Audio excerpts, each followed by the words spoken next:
Good afternoon, everyone. Thank you for joining us for this webinar about identifying the key trends in automotive for 2020, plus obviously with the latest events, some tips on how you can handle COVID-19 and the impact of the lockdown currently. I'm Tim Rose, I'm the editor of AM. And after this brief introduction, we have a pair of presenters for you from Reputation.com. So they will be Anthony Gaskell, who's the Managing Director for EMEA, and also Dr. Brad Null, who is their Chief Scientist and Vice President for Data Science. So in a moment, I will hand over to them.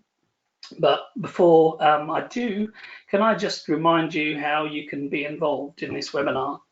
So you've joined us in listen-only mode, but you will have a dialog box probably on the right hand side of your screen, which you can type questions into, and we do encourage you to please take part. After the presentation, we'll have probably about 15 minutes of Q&A with our presenters, so I would encourage you to type in your questions and comments while the webinar is live, and then we'll put them to them during the Q&A. So that's enough for me for now. Over to the Reputation.com team, please, for your presentation. Thank you. Thank you, Tim, and good afternoon, everyone. It's Anthony Gaskell here, Reputation.com's Managing Director. It's a pleasure to be here with you today and to get the opportunity to share some insight with so many leading automotive industry professionals. I hope what myself and Brad have prepared for you today you find useful. And may I start by just wishing everyone the very best of health in what are some very strange times, of course. Brad, if you wouldn't mind clicking along with the slide, please. Wonderful, thanks. So in respect of our agenda for today, as we're joined by a number of automotive business representatives for the first time, I'm going to kick off with a very brief overview and introduction to our business. I'll then hand over to Brad, and Brad's going to dive straight into the trends that we've seen from our 2020 Automotive Reputation Report, which is being produced by Brad and his data science team. I'm then going to jump back into some online trends, mainly connected to Google, of course, before we finish up with the all-important best practices to help us navigate through COVID-19 and beyond. So to jump straight into, I guess, a bit of a brief overview in respect of our business, if you could just click a couple of slides forward for me, please, Brad. Wonderful. So founded in 2006, Reputation.com today delivers the only integrated SaaS platform. And essentially, we help location-based enterprises improve their reputation with consumers online and actually on site at a dealership level. So our solution is helping automotive businesses across the entire customer journey, from the point in which a consumer is trying to find a business location in search, to beyond that in respect of helping convert that inquiry into providing unrivaled insight from all customer interactions that take place along the way, so that ultimately we can help you make operationally improvements and drive to continuously deliver better experiences to your customer base. Now, I mentioned unrivaled insight. Our technology today is managing tens of millions of consumer reviews, surveys, social media interactions across hundreds, if not thousands, of online points of presence, which span across somewhere in the region of 70 to 80 different industries. Now, of course, automotive is one of them, but we also have a huge footprint across healthcare, retail, restaurants, and many others, all of which plays a huge part in our dominance across the online reputation management and customer experience space. Now, to help you reflect on what we're about to go through, we talk about listening posts on this page. Essentially, this is each point of presence that represents your business online and needs to be managed. Be it a knowledge panel, maps in search, a review site, social media channels, all of these are listening posts that customer experience feedback appears on that you need to consider. Now, moving on to the next slide, I mentioned automotive as one of the sectors for which we support, But in actual fact, it's not just one of the sectors, it's actually been the cornerstone of our business since day one. Today, we support the largest automotive businesses around the world, but we actually support all segments of the industry also. So from working direct with lots of manufacturers, as you can see, we also support many dealerships on the front line day to day. Now, these years of connectivity and great relationships that we've built with the industry to date has truly shaped our business and continues to do so today. We have many of the industry leading executives that sit on our customer advisory board, all of whom play a huge role in ensuring that our roadmap continues to develop in a direction that supports the industry. And then a couple of final points: the integrations that we have available give our customers the ability to listen and manage feedback everywhere, those listening posts that I mentioned a moment ago. And then, of course, finally, as you would expect from someone who supports the sector so widely, we have many personnel within our organization that are automotive specialists who ensure we provide thought leadership and, of course, great experience to our customer base. So I'm going to flip forward again now and just going on to the next slide. I want to give a quick overview of the world in which we operate, which we have labeled as the feedback economy. Now, what do we mean by that? So every day and everywhere, so much is to be said about your business that determines whether a customer will choose you or, in fact, decide to go with the competition. So it's therefore no longer enough to just administer surveys at the end of a purchase. Well, why do we say that? Because hopefully everyone's in agreement when we say that consumers continue to talk openly about any and every aspect of the experience that they've had from your organization. And this is very much central to what we call the feedback economy. Consumers may well abandon your survey, but today that doesn't mean that they're not feeding back about their experience. They continue to express their sentiment about your organization. It's just that now that it exists in the online environment, it's unsolicited, it's appearing publicly in search results on review sites across social media, and whether you like it or not, it's sat there against your brand and against your dealership locations. It's what we like to call data in the wild. It's completely unstructured, it's messy, and it's difficult to control as well. Now, as far as environments grow, online reputation management and customer experience, they feed and grow off each other. So in order to win, you actually need to have a fully connected strategy that effectively manages both. A great online reputation helps, of course, prospects when they're gravitating towards your business. That it helps solidify that other customers have had a great experience from you.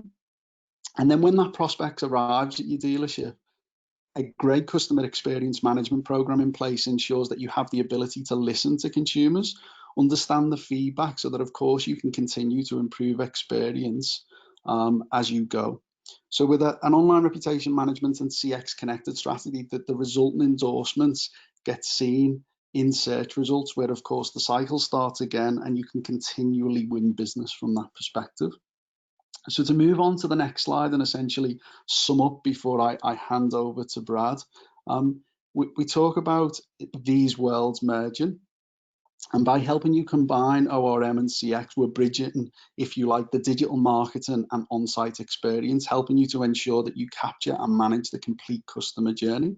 So to leave you with, I guess, three key takeaways on my first introduction. Number one, I would say, in respect of Getting Found, we help you manage the accuracy of dealer location data online, which of course has a positive impact on search engine optimization, meaning that you should get found more often. Number two is, I would say, we're helping you capture customer feedback across the entire customer journey, whilst also ensuring all of that great feedback is visible online, so that in turn you have the best chance of converting when your business is found in search. And then finally, number three, and probably for me the most important one, as I believe it underpins everything, it's giving you one platform with experience data from everywhere in one place. Truly means that you get a holistic view of all customer feedback, so that you can appropriately take action like never before and ultimately get better as a business. So hopefully I've helped set the scene, and Brad, I'll hand over to you at this point to get straight into our report. Thanks, Anthony. Thanks, Tim. Hope everyone can hear me.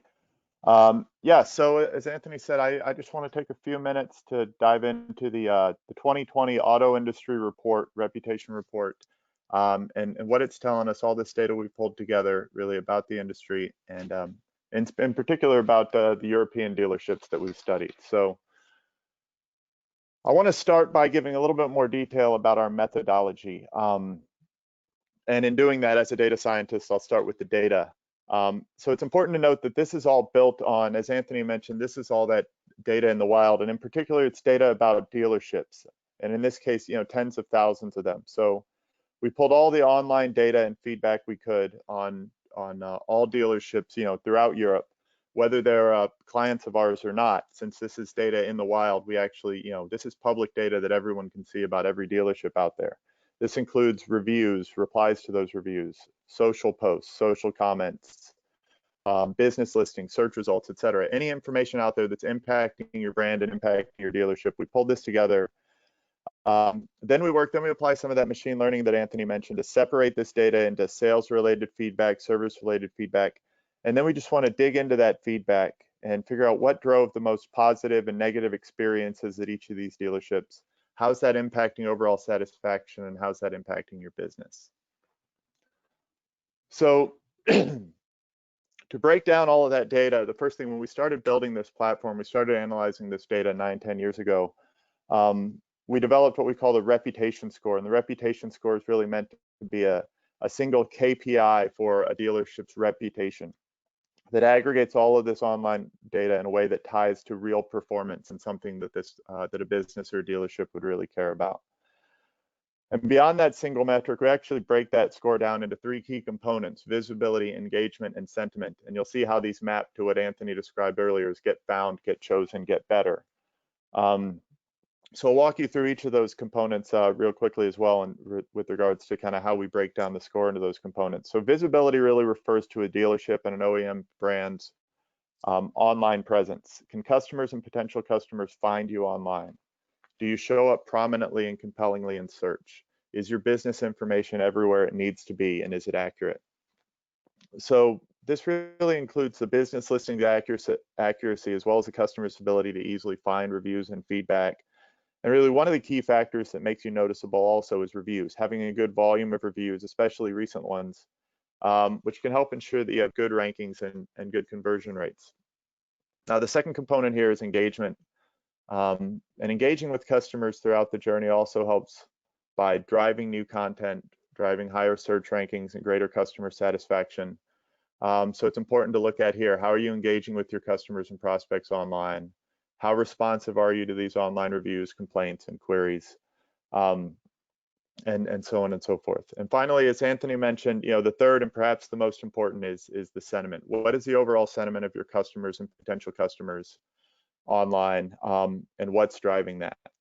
And how much is that driving, kind of your overall business? So why does this matter? Well, simply put, because as I mentioned, all of these things actually impact, we've been proven to impact the performance for a dealership and for a brand. So the data here we're looking at is from a leading automotive OEM, and we looked at their reputation scores alongside sales growth over a 2-year period. We found that these dealers had higher sales growth. The dealers with the highest scores had actually 10% higher sales growth over that period than the dealers with lower or average scores. So not only, is what we're looking at, are we trying to see with the reputation scores, like what your reputation is, but we're actually seeing that actually tracks to value. And we also see that tracks to better search results, better lead generation, and better customer satisfaction as well. So with that, let me dive into actually this report and what we found from looking at dealerships across Europe. So first, let's take it at a high level and look region by region. And the first thing we found was that these European brands have a slightly lower average reputation score than brands in the US. So in the DACH region, for instance, the average reputation score on a 1,000-point scale is a 567. In the UK, the average score was a 574, and those were compared to about a 603 in the United States. So slightly lower, but not horribly. And really the biggest factor there is that there's slightly lower volumes of customer feedback online in these regions. But that is growing. We are seeing that that's catching up and continuing to rise over the last couple of years. So diving into the UK region, we found that Toyota had the highest average reputation score. Their score was a 688. The lowest across that region was a 523, which was Ford. And we found that Toyota was especially strong in this case in sales and the sales NPS. Their sales NPS score was actually a 75%. And the average star rating of all the reviews for Toyota across that region was across the UK was a 4.6. In the DACH region, Mitsubishi had the highest score at a 650, and FCA, Fiat Chrysler, had the lowest at a 520. And then in France, the third major region that we focused on in this report, Mercedes-Benz was leading with a 657. And they're driven by noticeably high sentiment score. You see this theme that sentiment really is, any leading brand is going to have a strong sentiment score. And they had the strongest, really across the entire region, across all their dealerships throughout that region. And for an honorable mention, Mazda, across really all of Europe, Mazda had the highest service feedback. So they topped our list with an average service NPS of 49%. You'll note too that those service NPS scores tend to be slightly lower on average than sales, but that 49% very good for service NPS, and an average star rating relating to service feedback of a 4.0. So let me jump in here. So beyond the OEMs, obviously, as I mentioned, we take this. One of the things that's powerful about this data is that you can take it down to a dealership level. So we break it down to the dealership as well as at a dealer group level, and you can really drill down and get those insights. But then right here, we can also roll it back up and aggregate and figure out, kind of which groups are ahead or behind. So, for example, we actually pulled, most of the AM100 dealer groups in the UK. And the leading group among those was the RRG group, which you see mentioned here. So as I mentioned earlier, we break the score down into visibility, sentiment, and engagement. And we've shown kind of some of those scores, what the scores here look like for a top group. And one thing you'll notice here is that these engagement scores for the top brands, they tend to be higher than the other scores, as not surprisingly, engagement really amongst these three dimensions is the one that you really have the most control over. So finally, I just wanted to give you a kind of a little bit deeper breakdown, and here also focusing on these UK dealer groups. So here's a ranking list of some of the largest groups from that AM100 list. And again, in our report, you can get the full list, all the rankings of all these groups, all of these brands as well. I didn't want to bore you with too many stats here, but obviously we're happy to share that report with you so you can dive down, figure out where you rank, so on and so forth. As well as a lot more details about what goes into the reputation report, the reputation score, how it tracks to value, et cetera, et cetera. But here I wanted to show you some of those top and kind of mid-ranked groups in that report, in that analysis we did, to help highlight some of these characteristics that we're talking about that drive, kind of a better and lower score. So the first thing you'll see here is that these top-ranked brands have a much higher volume of reviews per location, as well as a much higher volume of recent reviews. And this is a key factor in rankings and search, as well as instilling confidence in future customers when you look at a dealership that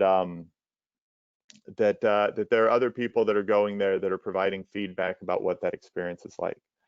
They also, obviously tend to have, as we've mentioned, higher sentiment, showing that the customers that are going there, are also satisfied. And it's again providing more reassurance for future customers. Finally, response rates, as we mentioned, that feedback, that engagement, response is important. It's good to see here that most of these brands are actually responding to a lot of feedback, and it's most important really to respond to that negative feedback of what people are complaining about. It's important to close the loop when people have a bad experience, and it's also important, kind of in this online, in this feedback economy, that everyone else that sees negative feedback about you, all your other customers and prospective customers, appreciate the fact that you're acting on that. Everyone gets negative feedback, but it's important. People that really respond to that and show that they care, that's one big way of separating. So it's not just important to respond, but it's also important how you respond, showing customers and future customers, like I said, that you care. But it also ensures that the dealer and the employees are consuming this feedback, learning from it. And this ultimately provides a feedback loop as well for both, kind of your sentiment and the visibility of a dealership. So I mentioned that, we bring in all the data online about a dealership. And not surprisingly, a big chunk of that data is about Google. So I'll hand it back to you, Anthony, now to talk a little bit more about Google and kind of their pivotal role in this feedback economy. Thanks, Brad, and thanks for taking the time just to share some insight around the report that you guys produced, of which I've obviously I've had visibility of in its completeness. And just to reiterate something you said a moment ago, is that to anyone on the call that does want to gain access, we'll give you some details on how to at the end. So like Brad said, I'm going to pivot now and just take a quick look at what's happening within Google and the trends that we're seeing specific to the automotive industry. So just jumping into the first slide, I think, or hopefully everyone joining us today is truly appreciative of the pivotal role that Google plays in driving both online and I guess in-person traffic to your dealerships.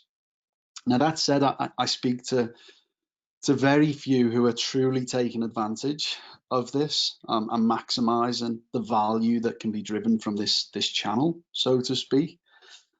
Why do I say that? Well, as an industry, so much time and attention is focused on retail dealer websites, and rightly so, may I add.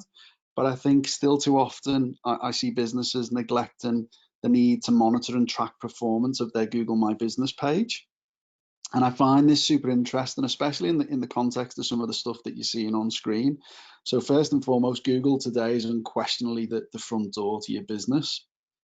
And also, if we think about this environment, the page is just so rich today with content and action-orientated possibilities for a consumer to dive into. Now, I think if we consider search and we consider a consumer in this environment, we now know that we're up to as high as over 90% of consumers getting what they need, meaning that's a huge proportion never actually click through to the website.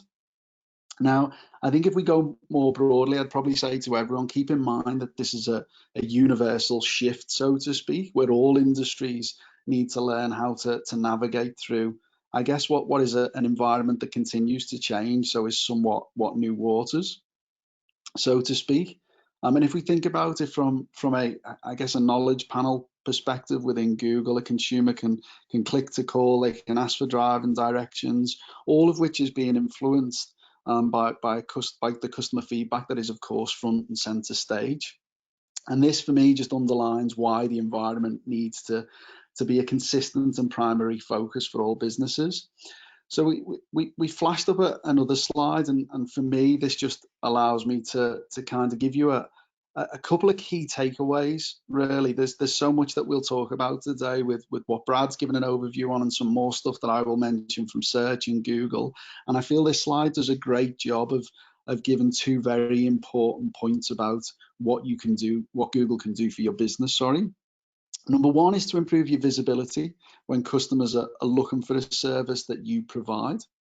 And number two, which for me is probably arguably the most important of the two, which is the ability that it gives you to capture customer feedback and the opportunity that you get to listen to what customers are saying about the services for which you offer and the experiences that you've had.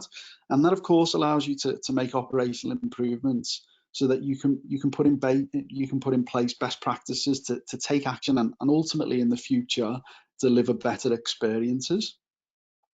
Now, moving on to the next slide, what I want to do is just give you a little bit more information connected to point one on the previous slide.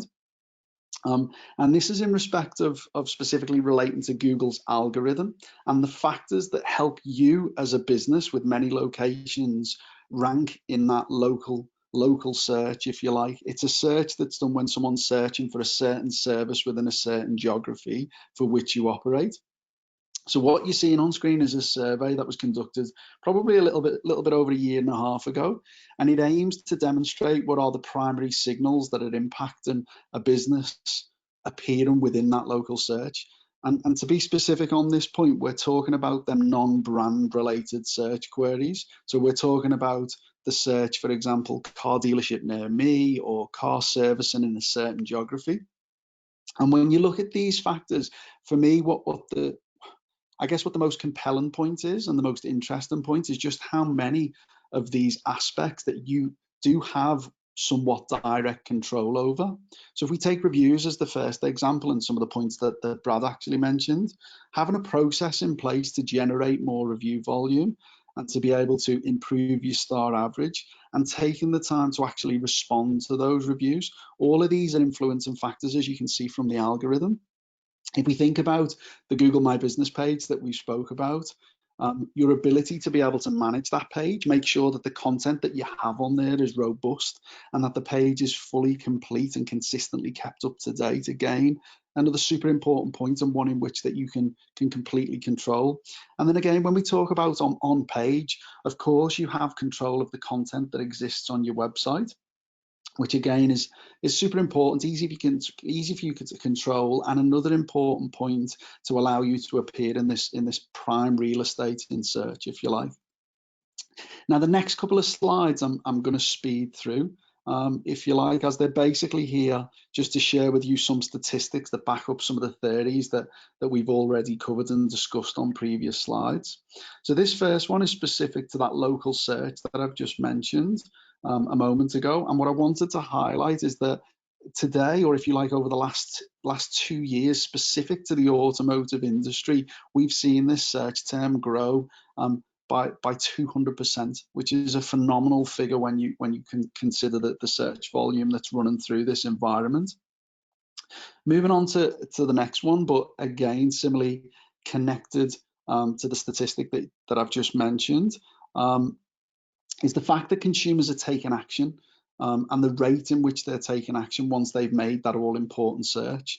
Now, this is now up as high as 79% clicking to call or for directions to the business, both of which, when someone takes that action, I'm sure hopefully everyone on the call today would classify as a lead of some sort, which again, for me, underpins the importance of measuring and managing this environment on a regular basis. Okay, so moving to the next slide, I just want to finish this section up by bringing all of this journey together. And the one point I want to highlight in what you're seeing on screen now in respect to the journey we've spoke of, is that it doesn't include the dealership website, as I mentioned before. In fact, an important point to note is that we're now at a point where the Google My Business environment for your business page is getting somewhere in the region of up to 9 times more traffic than what your actual website is getting. And as you can see throughout this journey, Google is making everything super convenient for a consumer. So for example, if they just want the opening hours, no problem, it's front and center. If they want the telephone number, it's a click of a button, no problem, and they're calling you. They don't have to retype it anywhere. Of course, as long as they're on the mobile device. And of course, if they want to understand whether you're a good or bad business, no problem. It's there. There's hundreds of pieces of consumer feedback that'll help that prospect or potential customer for the business make a decision on whether they should take that action. So again, just reiterating the importance of this journey and the part that you can play as a business in there. Okay, Brad, we can move forward. We're now going to move into the final section, one in which I think everyone will be eager to walk through, hopefully, which is the best practices that we can help with today, and hopefully as soon as we come out of COVID-19 as well. So we're going to share some from our perspective as part of it. So the first thing I'm going to start off with is Google, as we've covered as most. So over the past few weeks, since the pandemic has begun, Google have made many changes to their service, mainly due to the fact that, like other businesses, they've got limited capabilities. So they're also suffering with obviously their workforce working from home, which is a challenge for them. Certainly, in my opinion, rightly so, they initially prioritized their work around healthcare organizations, which meant that others experienced delays in services. And they even took the decision to suspend some functionality temporarily so that they could keep on top of what was important in the first instance and what was coming after them. So We've highlighted a few points from some of the updates that they've made, and I'm actually going to kick off with the second one on the list, which is the temporary close status. And what we mean by this, if you're a business who has had to close temporarily due to what's going on in the world today, and of course there is many, then they've given you the ability to select a unique label, which can now make consumers aware of the fact that your business is temporarily closed. Now, one of the important things to note on this point is that Google has spoken publicly and has gone on the record and confirmed that marking your business like this will have zero impact on the ranking algorithm, which hopefully is great news for everyone on the call. So essentially what you should expect to see after we come out of this is no change to where your business appears from a search perspective. The next point they announced is around remove chain restrictions. And this essentially means that multiple location enterprise businesses are now in a position where they can publish content across multiple Google My Business pages. With the point of just one post, this can be achieved using a tool such as Reputation.com. Now, this is a huge change for Google, because their reasoning for not allowing this in the past and restricting it to a very small number of pages is that it's always had a negative impact on what is their material ad revenue that comes into their organization. The next point is that they released a new COVID-related posts that is supposed to actually stay live on pages for 2 weeks. However, depending on the environment for which you're searching, whether it be mobile or desktop as an example, we have seen a number of these just stay live for 7 days, but nonetheless an important one that they've done by way of their updates. Of course, a big one for ourselves and many of you out there today is the news regarding reviews. Hopefully everyone was aware that they were suspended for a short period of time. And also the ability to respond. Now, this was primarily because, unfortunately, people were starting to post things relating to people at the workplace connected to COVID. So there are obviously with that is a number of risks and privacy issues which Google needed to figure out and get a handle on, which they now seem to have done, and normal services is slowly starting to resume from that perspective. In respect of Google Q&A, still suspended as of today. We don't have a full update. I probably should say for those who do or don't know this, in respect of Google is a key partner for Reputation.com. So today our product directors are pretty much speaking to them on a daily basis. And what we've heard in respect of this is every intention it will come back, but it's likely to come back as a slow roll in the same way that we're seeing with reviews, which is by industry and by region. The final point is all around attributes.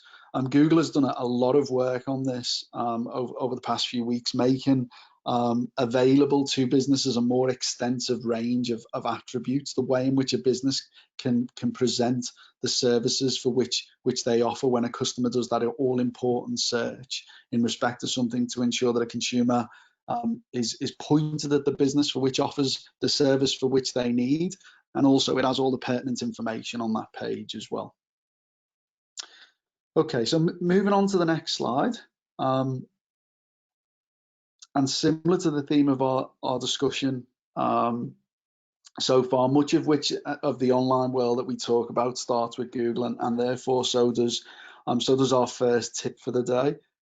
Starting out, I've mentioned it before, managing your Google My Business listings page, claiming and committing to having a great listing for your dealerships. I wouldn't even say it's a must, it's just essential for every business, and I'd like to think that everyone on the call today has got that in place. The second point to note is in respect of a robust page, for all the reasons I've mentioned earlier on in the presentation and the things that Brad's pointed out. Of course, in these unprecedented times, you want to make sure that information you are displaying is always up to date. I mentioned on the last slide in respect to Google My Posts, in respect to this, we point out that best practices probably point towards, making sure that you've got something in there every 7 to 10 days. Another point that we've seen across the industry as a whole is the thought to perhaps create service-specific pages. I guess we're all in the same boat in respect of sales at an all-time low in the industry right now. So perhaps if you are offering services, you do want to potentially create a page specific to that, so customers are aware you're offering this, and to ensure that you can capture the business when someone does the search. The final point is photos. In respect to this environment, you of course can put pictures in this, and as we know, pictures generally increase engagement. So again, super important to take a note on that one as well. Okay, Brad, we can move forward. Okay, I mentioned this one on the previous slide, but again, I think the visual representation really helps ensure you fully understand what was meant by the temporary open, and the point around being able to mark your business of that. And of course, within this environment, you can update any changes to your operating times and just anything else that's going on with your business as a whole. Okay, Brad, we can jump again.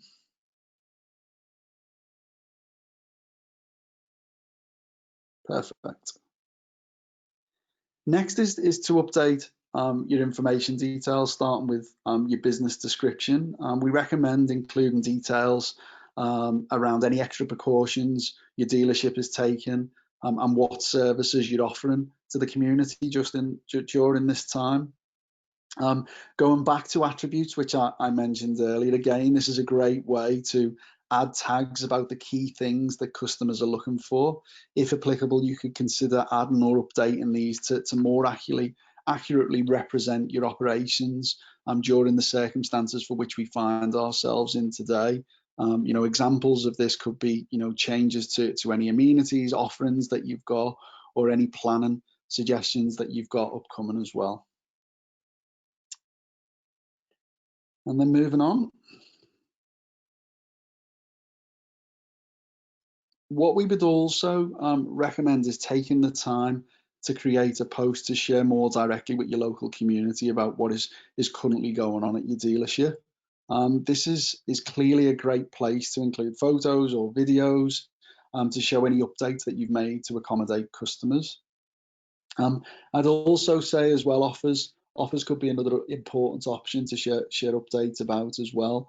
And hopefully it goes without saying, but a link to your website to frequently asked questions or information on pages is super important as far as that goes.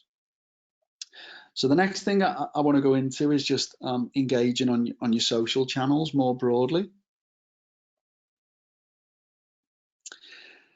And what we would say first is make sure that you're consistent with posting across your channels. I mean, that's true for social at any time. But in this climate, you want to ensure that you keep the audience you've gathered together if you can, and take the opportunity to showcase your dealership in the local community. I think from, for me and the dealerships that have supported me over the years in my local area, I certainly see a dealership as a key part of the local community, and therefore engaging on social media is an environment where you can reach those customers that have relied on you. It allows you to build a following of more loyal customers on top of the customers that you've already got today. And in the general sense as well, what I would say is different social channels can be areas that you deliver targeted content that is relevant to the different audiences that sit within each of them. So again, I'd say that's another important aspect. Moving on to the next slide, and sticking with the social point for a moment, and more specific to COVID-19, social media is obviously a powerful tool to connect with people in real time, so to speak. And as a baseline, I guess from the COVID perspective, we'd recommend creating a series of posts relating to your business, customers, employees, and everything that's going on. I mentioned on the last slide, I certainly see dealerships as a fabric of the local community, and that they're seen as an anchor business, if you like. I constantly see dealerships and manufacturers sponsoring small football teams, charity events, and giving back to local hospitals. So this is just another opportunity I would suggest for you to shine and show the community that you're there for them, and what you're doing in respect of that. Another few examples, anything that the community needs to be aware of, ensure that you're communicating changes to the dealership that they need to be aware of, or accommodations that you've made, such as delivery services or updates to your normal business practices, future appointment booking and all of that stuff. Consumers will also, just one other point, of course, they will want to hear about any sanitizing efforts that you've made, such as installing stations throughout the dealership, or whatever else you might be implementing, maybe more frequent professional cleaning services at the dealership, and so on and so forth. Brad, we can click to the next slide. I'm conscious of time, what we've got left today. And this is just the final point for me to highlight before I hand back to Brad to quickly finish us up, and then hopefully we've got a little bit of time for Q&A. But the final point I'd say is all around your website, of course, although Google and all the other social channels are the places consumers get most of their information. For me, your website still does have a key role, as I mentioned right at the start. So the first thing that we'd say is we'd recommend creating a dedicated page, since all those posts can be redirected back to the dealership page. For me, you should see your site as another central place to restate business updates, considerations for employees and customers, any community resources that you're putting in place, and of course the additional steps your dealership is taking during this time. It's also obviously getting traffic there to potentially explore vehicles and any other services that you offer. So I'd definitely suggest putting that in place. One final point to make as well is just in respect of if you've got website chat in place, don't forget to update your key messages and scripts, so that obviously agents are properly prepared in respect of that. The final section around best practices and beyond is all around our ability, or your ability, to monitor sentiment and mentions. And this is Brad's area of expertise, so if it's okay with you, Brad, I'll pass back just to talk of some of the stuff that we've been doing as a business. Yeah, definitely, Anthony. Thanks. Thanks a lot. So Anthony, I think regarding the COVID and where we're at right now, obviously, Anthony, the first two pillars all about communication. You need to update and make sure everybody knows what you're doing and how they can interact with you right now. And I'll bring it back here quickly to the feedback economy. Obviously, the other side of that is keeping on top of what your customers are saying and what it means to you. So as I mentioned earlier, obviously one thing my team focuses on is diving into all that feedback to figure out what customers are talking about and what this means to a dealer.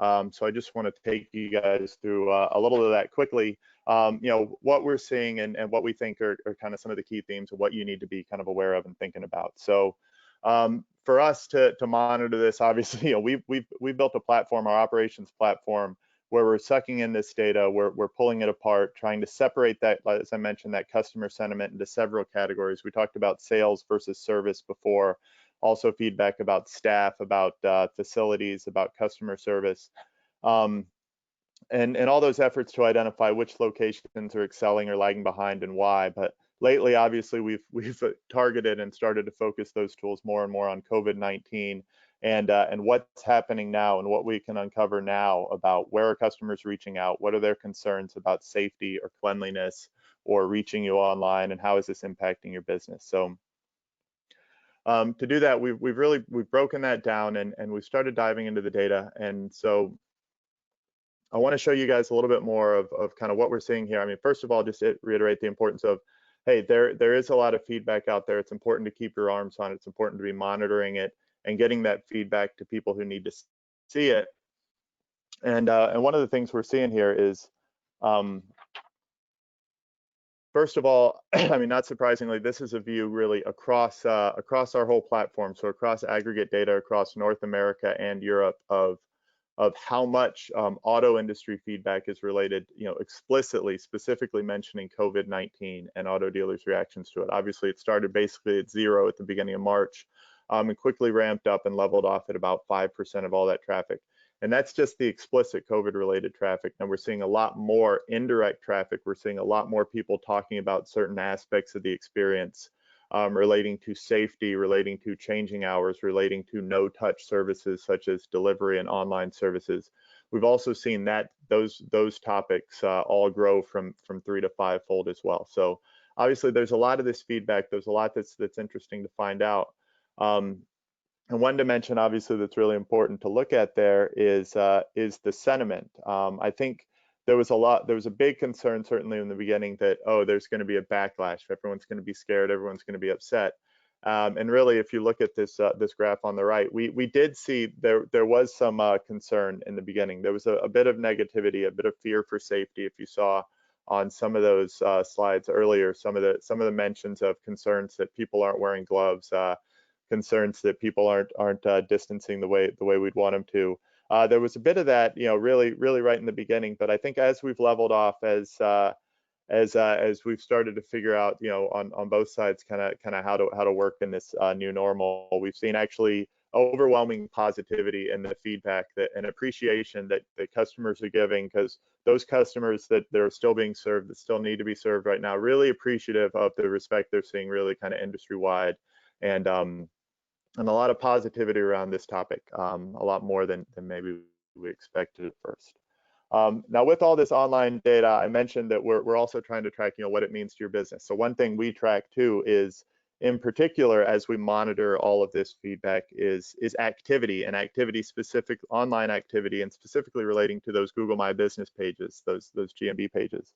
So not surprisingly, right when this hit in Europe and in North America, we saw big drops over the first part of March in online activity. Obviously, that's no surprise to you guys. Like, you guys have all obviously seen that as well. But across the industry, we saw big drops in online, viewerships, people just searching for a dealership, and big drops in activity.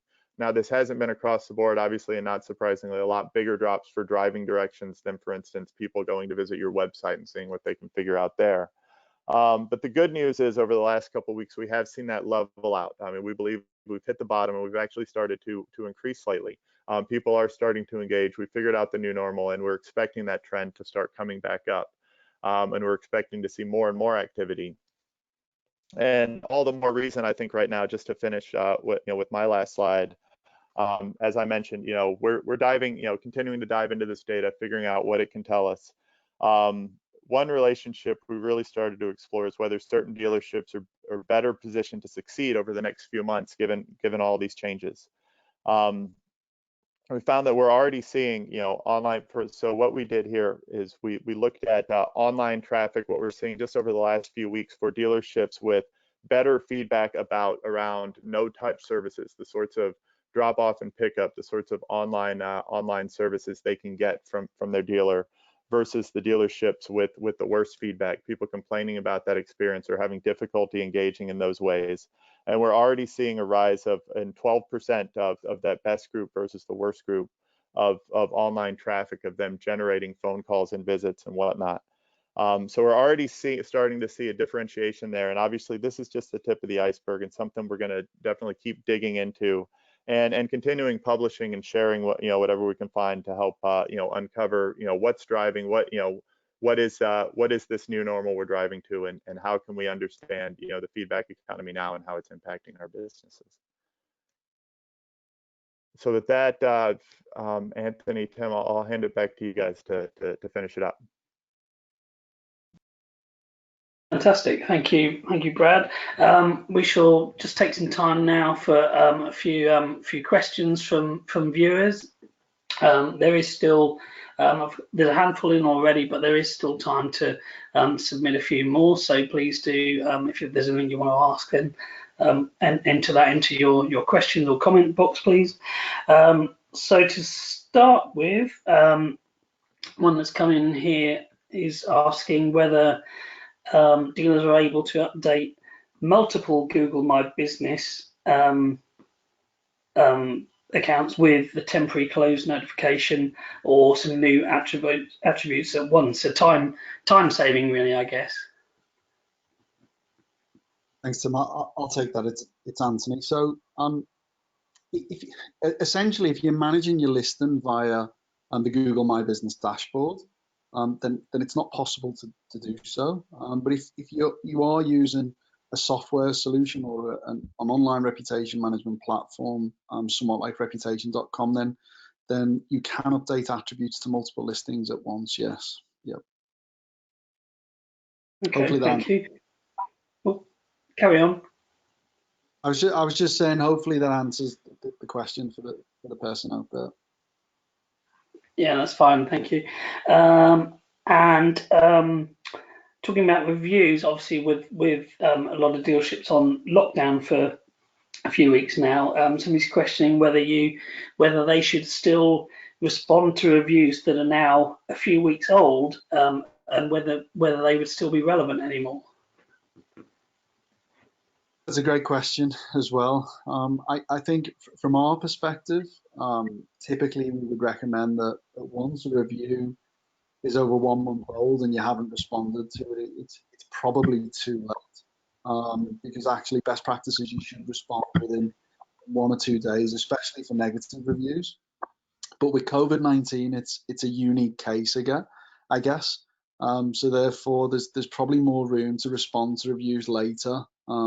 I guess, of course, like anything, by first apologising and explaining that your business was not made aware of the reviews before. So I think, in short, yes, because of the set of circumstances for which we find ourselves in today.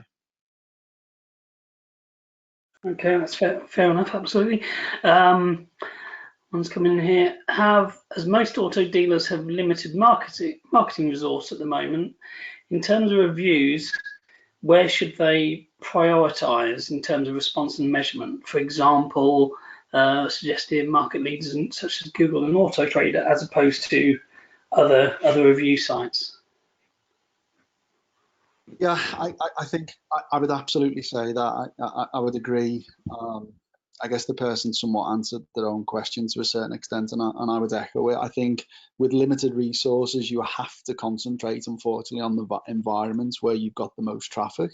I think from our business, outside of these times when you do have resource, then the holy grail is to ensure that your business has a true and positive reflection across all environments. But in these times when resources are very much limited, then I'd say concentrate on the places where most of your consumer base are interacting with you and looking for answers and a reaction from your business. Okay, thank you. One here, are Google seller ratings impacted by Google's limitations on new reviews? Another great question. No, to the best of our knowledge, they're not impacted at all. So if your business is sending out surveys, and has got a Google seller rating program running already, then they'll run as usual, and it will continue to work as usual with no impact to that. Okay, thank you. This one maybe for Brad or yourself, Anthony. But in your experience, what would you say are the common pitfalls or failings in the customer experience that you're able to kind of identify from your data? Brad, I'll give you a second in case you want to answer that from a sentiment and text analytic perspective. Yeah, I'll mention. I'm sure you've got something to chime in on, Anthony. But yeah, I mean, I think one thing we've talked about is the engagement. It's really interesting that kind of the relationship we see when people ask, hey, why do I need to respond to these reviews? And it's just a stark contrast of knowing that just the fact that you're engaging, that you're responding to any sorts of feedback, that you're taking it in. We see that has a huge impact on creating that flywheel of overall customer satisfaction. I mean, another major theme, obviously, as I touched on a little bit, obviously there tend to be a lot more complaints about service experience than about the sales experience. That's just the nature of the beast. I think related to that, one of the biggest underlying themes we see in automotive and even in other industries where particular location has a lot of problem. when people complain about service, when people complain about the service advisor, when people complain about the cost of service, the vast majority of the time they're complaining about the quality of the work and that the job didn't get done. So so one underlying theme is always, you know, competence and doing what you say. They're great points. I think mine would just be broadly and connected to it, and this is from you know, the hours and hours that I've spent, you know, not just providing a solution to the industry, but also having conversations. I think the industry for a long time has struggled as a whole from a communication standpoint and delivering great communication.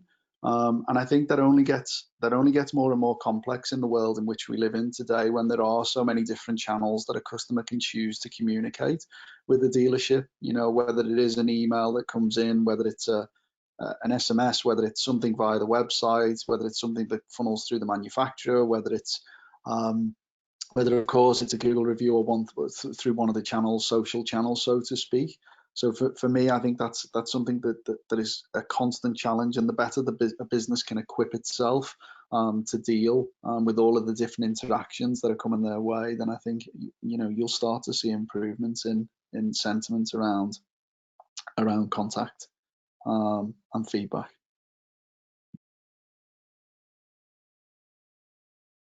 Okay, thank you. Just one last question then before we wrap up, just quickly. Do you think the current circumstances, might coronavirus change consumers' expectations of their dealers in some way? I mean, I'll speak to that quickly. I'll go with feedback.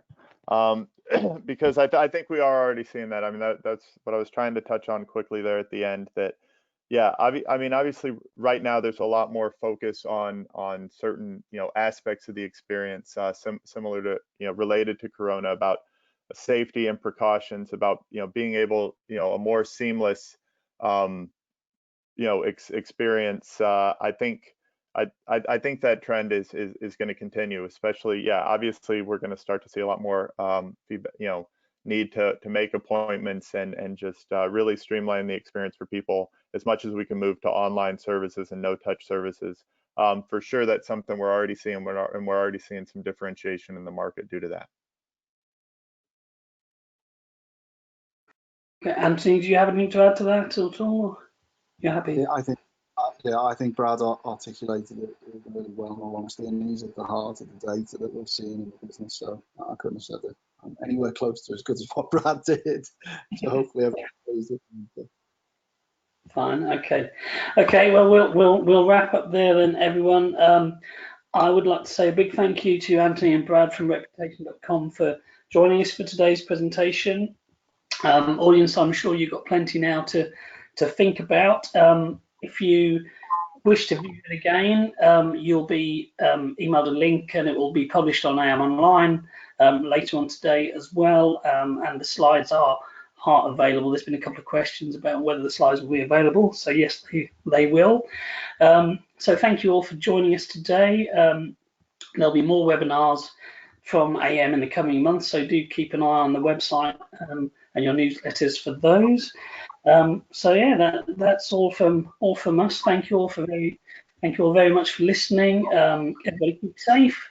Hopefully there's a recovery coming pretty soon. So keep safe, and we'll catch up soon. Thank you. Thank you. Thanks, Tim. Thanks for having us.